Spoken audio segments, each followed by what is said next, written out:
I'm Sope Martins, and joining me for the next half hour, I have got the man himself at Monsieur C with the triple E up on social media, and Mr. C in real life. Good morning. Good morning, Shopper. Good morning, Lagos. All right, good morning, world, and good morning, youtube.com/smooth981 FM Lagos, where we are streaming live, and you can join the conversation by leaving your comment up on the live chat. You can also join the conversation on way different platforms. We've already had a conversation going on between Lakunle from yesterday and someone else on Twitter, and that's been fun. Using the hashtag Freshlypressed981, that's how you join this conversation. You can also send WhatsApp messages to 0809 as we get into the stories of the day. We'll start off with this one in from this day newspaper. 74 hospitalized and 70 vehicles damaged as thugs attack Atiku's campaign in Maiduguri.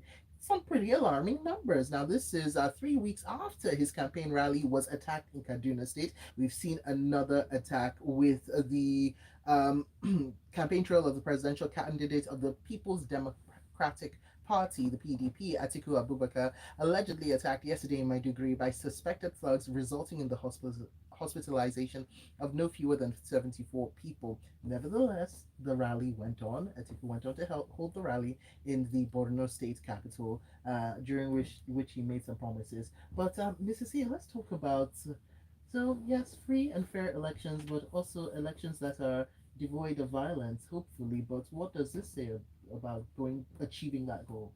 Okay, thank you, Shopper. So, this is the second time the campaign of the PDP presidential candidate has been attacked. Mm-hmm.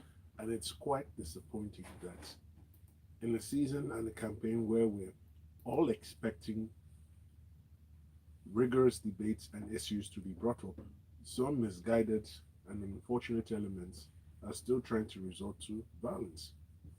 Violence has never solved any known problem and will not solve any known problem.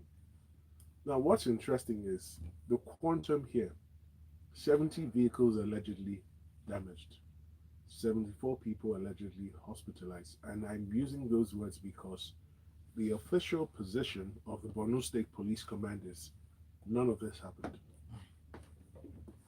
So, there are two different accounts. So the truth will Wildly different. so the truth will lie somewhere in between.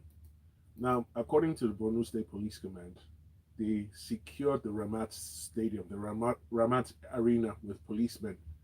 However, we must remember that if you station policemen at the location, there is still a road or a passageway that leads to the location. I suspect the attack happened on the way to the location.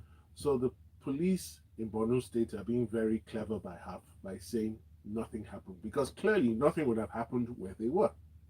However, on the way to the place, anything and everything could have happened.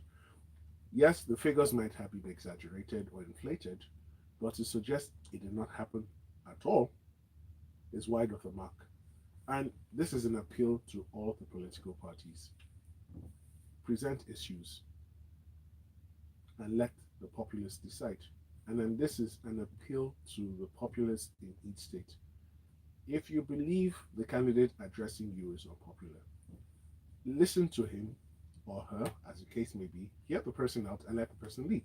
No need to be violent. On election day, you show whether you've accepted or rejected whatever was presented to you without having to damage anything. And if anyone is caught, these are the implications.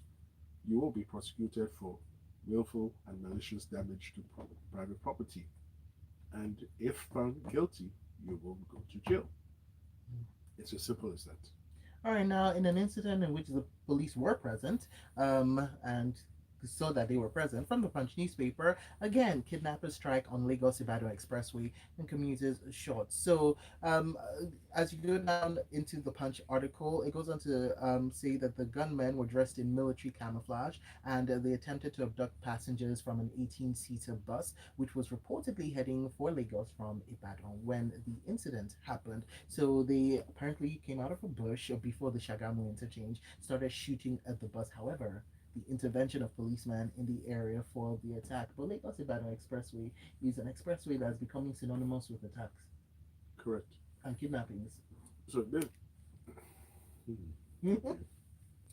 so the trend of attacks recently has become very worrying, and these attacks are popping up all over the country. Now, before now, a lot of these attacks or incidents appear to be concentrated in the northeast, the northwest, and north central, and then parts of the southeast. Now they've come all the way to the southwest. Now that Shagamu interchange is a very interesting area because if you're traveling from Lagos through Ekpe, you will get to that point before you take whatever direction you're heading to. Now, we're grateful and we're happy that no one was kidnapped. Because in an early attack, some people were kidnapped and people paid ransoms to get their loved ones back.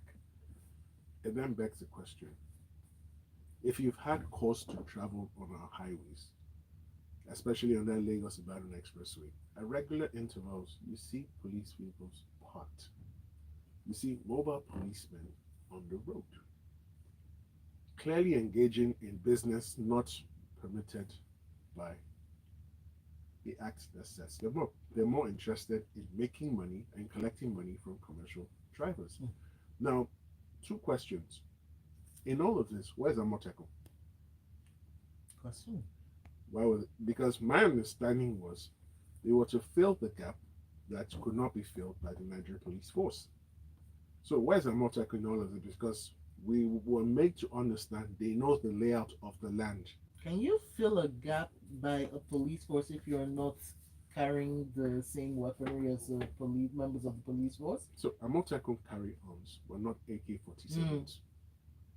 And then because they know the layout, now the police traditionally, right, rarely has sufficient number of personnel who know the layout of the land because they get people from all over.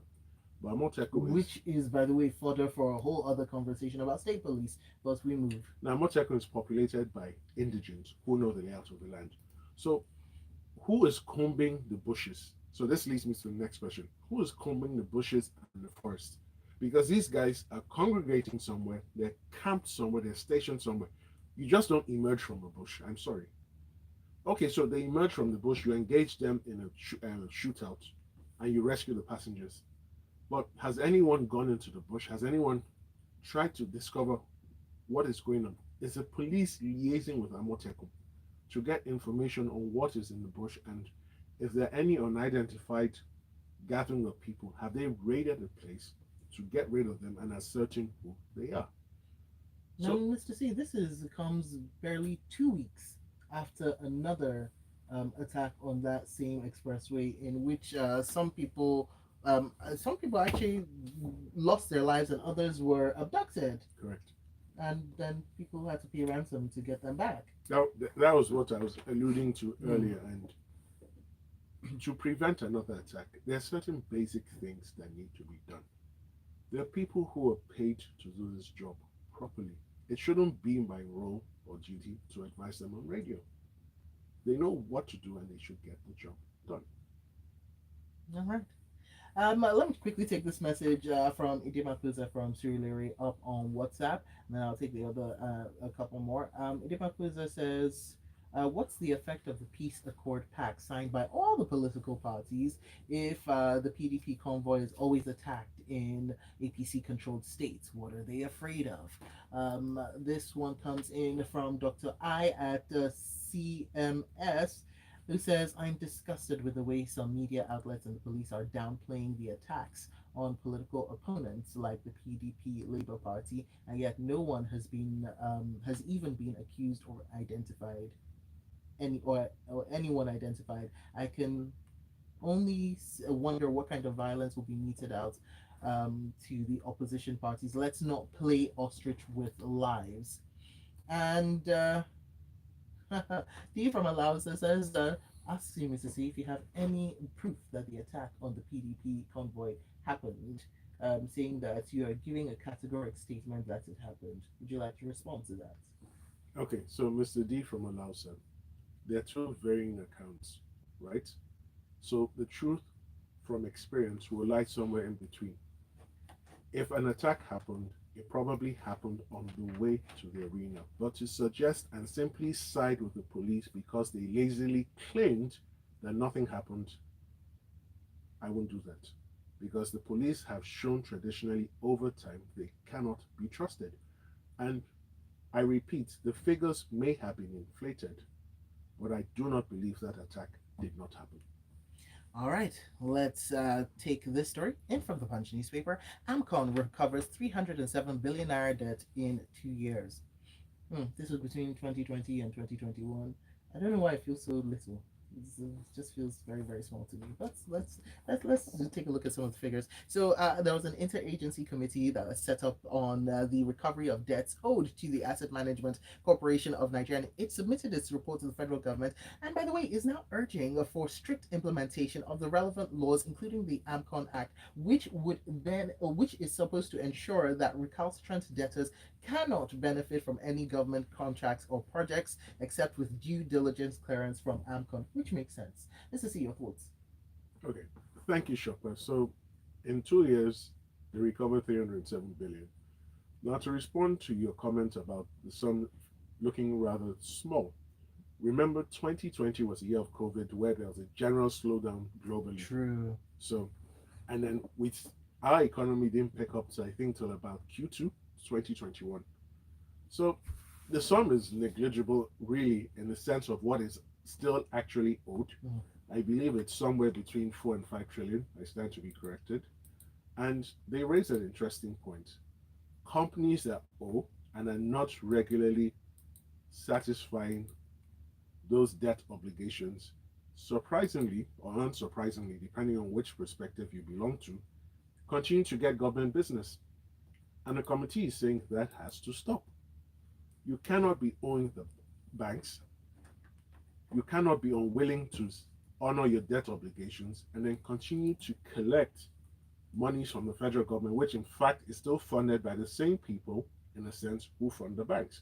Because each loan from a bank is primarily made up of money gotten from deposits of customers.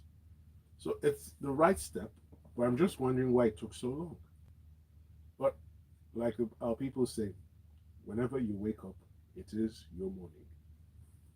All right, moving on into our next story now. I'm going over to YouTube. I see all your comments on YouTube, and we're gonna sort that out from the Daily Post now. Nigeria not experiencing food shortage, says Minister of Agriculture Mohamed Mahmoud, as Sope Martins experiences a sense of deja vu because we have taken this, what I feel is this exact story just last week. But yes, oh my gosh, I don't even know when, but very, very recently. But let's look at this. So the Minister of Agriculture, Mohamed Mahmoud, has debunked insinuations that Nigeria might experience food shortages owing to the flood situation.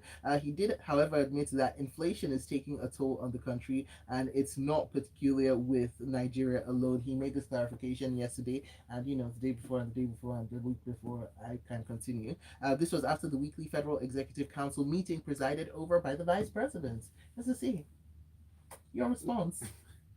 Okay, thank you, Shopman. So, two things. In Nigeria, we do not domestically produce sufficient quantities of anything we consume when it comes to food. Now, having said that, we had devastating floods this year, and I can tell you for free, certain major rice plantations in the north central belt were wiped out. Now, when the Honorable Minister says Nigeria will not experience food shortage, the questions that run through my mind are: one, does he actually live in the country? That's the first question. Two, what material did he look at to form this opinion? Now. Hold on 1 second.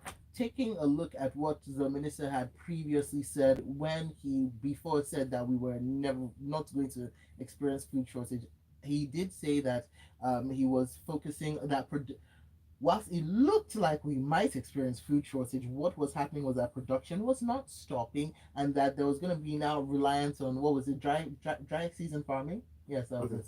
so Shopper, the point I'm making is, let's assume there was no disaster this year. Everything went as planned. Mm-hmm. We do not produce food in the quantity to satisfy domestic demand. That's why we still need to import food.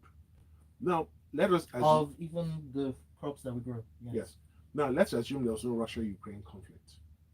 With the problem with Forex, we would have had a challenge paying for the food imports. So now you have flooding, you have the Russia-Ukraine crisis, which has led to increased delays or shipping times in getting things imported into the country, right? And the continuous rise in the prices of foodstuffs here in Nigeria gives the lie to the minister's position. Now, why do prices of goods or services increase? It's one of two things, right? It's either demand has outstripped supply massively, or the cost of producing the good or service has increased. Now, in this case, when you take in the fact that we've had floods, we have challenges importing the things we need, this resort to dry season farming is good, but dry season farming cannot completely substitute or replace what was lost if we had harvested what was planted in the rainy season. So anyhow he shakes the dice, we're going to have a food shortage. It's not, you don't stop it by mere proclamation. We deal with the facts on the ground. Now, Chata was here last week, and he did say, we've already released from the strategic grain reserves 3 times this year. What's left? So when the minister comes out and makes what I will call political statements, it's unfair to the Nigerian people because he has to tell us the true position. He owes us that much.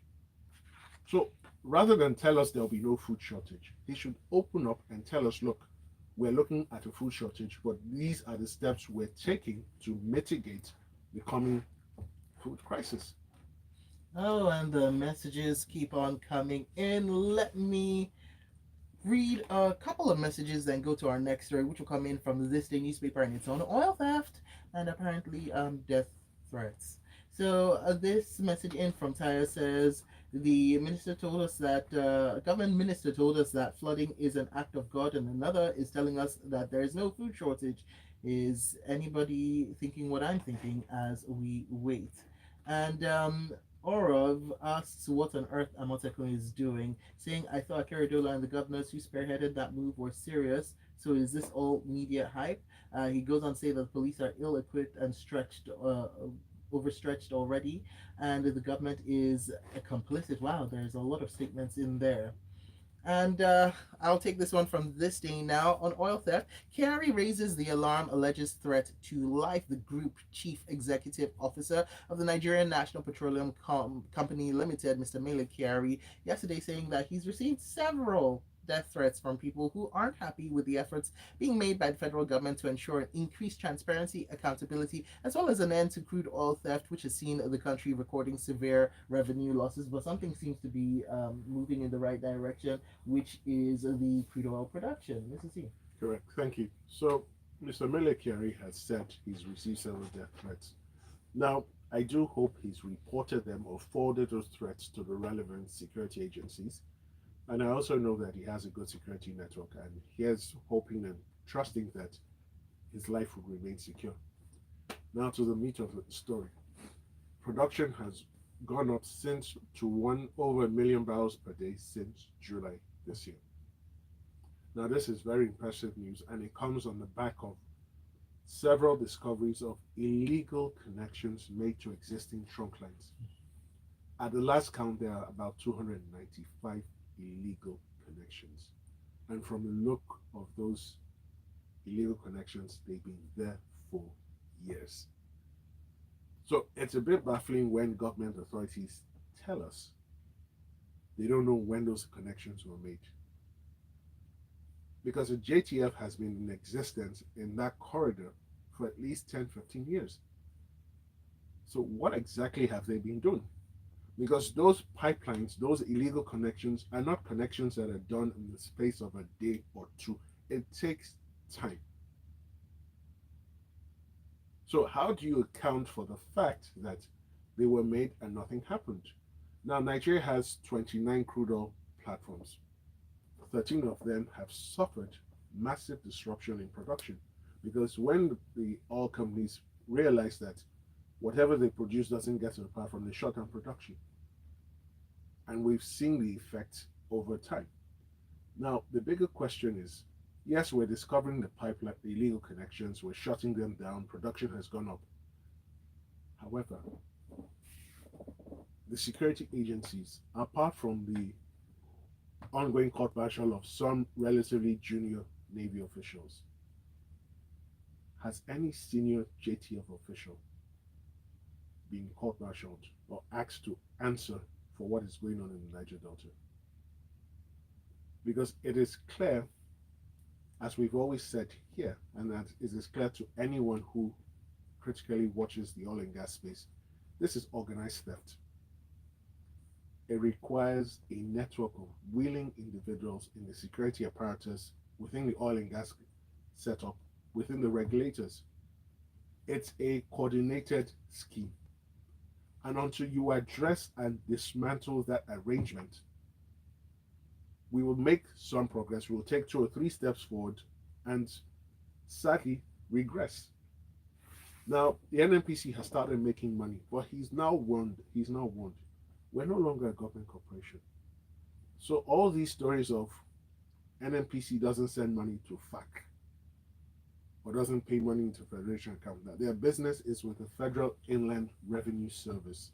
And then the Federal Inland Revenue Service will deal with the federal government. And it's a call to the state government. It's an implied call to the state government to drive up the internally generated revenue. So, and he's also welcomed calls for forensic auditing of the NNPC. So let's hope that this can be sustained, because our ceiling from OPEC is about 1.8 million barrels per day. So we still have about 800,000 barrels to catch up. But with the ramp up in production and the increased security, both from the state sanctioned guys and the private security companies also engaged to monitor the pipelines, we should see Nigeria return to normal levels, say within the next 2 quarters. All right, very quickly, we'll take these messages up on the YouTube platform. Anthony Alao says the NNPC and security agencies cannot claim not to know anything of the illegal connections to the pipelines, whilst Joy Ukaha says we live in a land of no consequence. Our government and agencies can do anything and get away with it.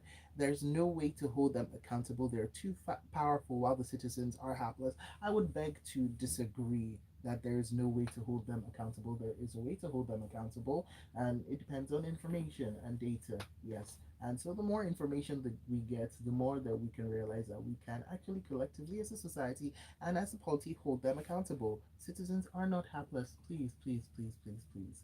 Okay. I would just say go to your nearest civil service the organization. Let's say civil service. Civil society. Civil society, sorry. To your nearest CSO and see what you can do and see what is being done already. Don't ever feel helpless. You're not helpless. That's how you're supposed to be. Some people want you to feel so that you become apathetic, but as soon as you realize that you have power, guess what? You become more engaged. So please realize, Joy, that you do have power. Okay, moving on now. Let's take a look at this one. This is an interesting one, Mr. C, from the Premium Times. Reps panel queries NPC on 1.2 billion naira spent on census summits. Yes, that was for you, YouTube. You saw what I just did. So the House of Representatives Committee on Population has asked the National Population Commission to furnish it with the details of the 1.2 billion naira spent on summits for the 2023 census. They made this demand yesterday when the commission came to defend its 2023 budget allocation. And we saw apparently a sum of 1.9 billion naira for 37 summits, when a member of the committee, Chudi Moma, while querying the figure, said that 1.2 billion naira was spent on a one-day stakeholders summit held at the presidential villa in Abuja in August. Mr. C. Okay. So this is another banger from the ongoing budget review, budget defense going on at the National Assembly. And in popular streets lingo, this is just Lambo Cruz. Now you have the National Population Commission, right? They actually plan or intend to conduct a census next year, believe it or not. Now, 2 things. They claim to have done a mock census and spent the sum of 5.2 billion there. Excuse me. You conducted a mock census where?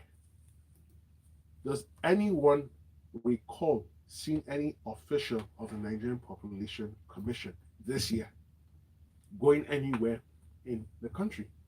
So how did you spend 5.2 billion? We'll come back to that. Now for the summits, they claim to have conducted summits in the Federal Capital Territory, precisely at the Yasso Rock Villa, and in the 36 states. Now in August, they spent the sum of 129.5 million organizing a summit at the villa. I don't know what they mean by summit. I don't know why it cost that much. Did they pay for power? Did they pay for food? Did they pay? Then that was in August. Between the end of that summit and today, as we speak, they then went on to spend 1.7 billion in 36 states. That comes to about 49.5 million naira per state on the average. It's as if this is what is being used for summits. What's going to be used for the census? So, wow. So, and the House of Reps committee was very upset. And they're like, can you bring... I'm happy. In fact, they adjourned the defense. I said, please, can you go and get details of these summits? What exactly was the money spent on? Then they mock censors. We want more details. Don't give us a line figure. Break it down. How was the money expended? And you will find that this is a disturbing trend across all the ministries, departments, and agencies. They just write a line item, attach a figure to it, and it's business as usual. We cannot continue this way. I stand to be corrected. I am not aware a mock census was conducted in this country. And if anyone has proof, I would like to see it. Dr. I says, Mr. C is tired. He said another banger, laughing out loud. But the corruption is just tiring, and some try to make it normal. Finally, I smiled this morning, and I think it's courtesy of you, Mr. C. And he goes on to say, please, some feel-good news tomorrow. He's praying for feel-good news. Dr. I, hopefully your prayers get to the right place, and we'll try. All right, let's move on now from this day newspaper. Oh, the back and forth has some backing on this matter. So the presidency defends a humanitarian minister over position on Bayelsa floods. Now, Mr. C, let me take this over to you. We've got a couple of minutes before we have to end the show. So your thoughts on this? So very quickly, the minister was quoted as saying that the flood in Bayelsa was not as serious as some other states, and she named two states in particular, Kogi and Jigawa. Now, personally, that statement should never be made. Damage is damage, irrespective of what state it happens in. And to say that the damage in one state was not as much as the damage in other states tends to downplay the sufferings and the loss that people have suffered. Now, this whole statement from the presidency is just damage control. But there is no sense of remorse from the person who uttered the statement in the first place. And in real civilized countries, serious countries should have resigned by now. It's a simple truth. That she's still in office is not shocking by Nigerian standards, but it's shocking to people who know how proper things are done. All right, and I see the messages on YouTube. I'll just take this one from Anthony, but Anthony, editing is involved. Anthony says, well, indeed, it seems like money is not our problem in Nigeria. As he looks at the numbers and the figures spent in by the National Population Commission on the summits. We've come to the end of the show. It's been a blast, Mr. C. Thank you. You can find him up on social media, on Twitter. He is at Monsieur C. There are 3 E's after the C. Coming up, 8:15 entertainment news inside the grapevine. The headlines, the stories,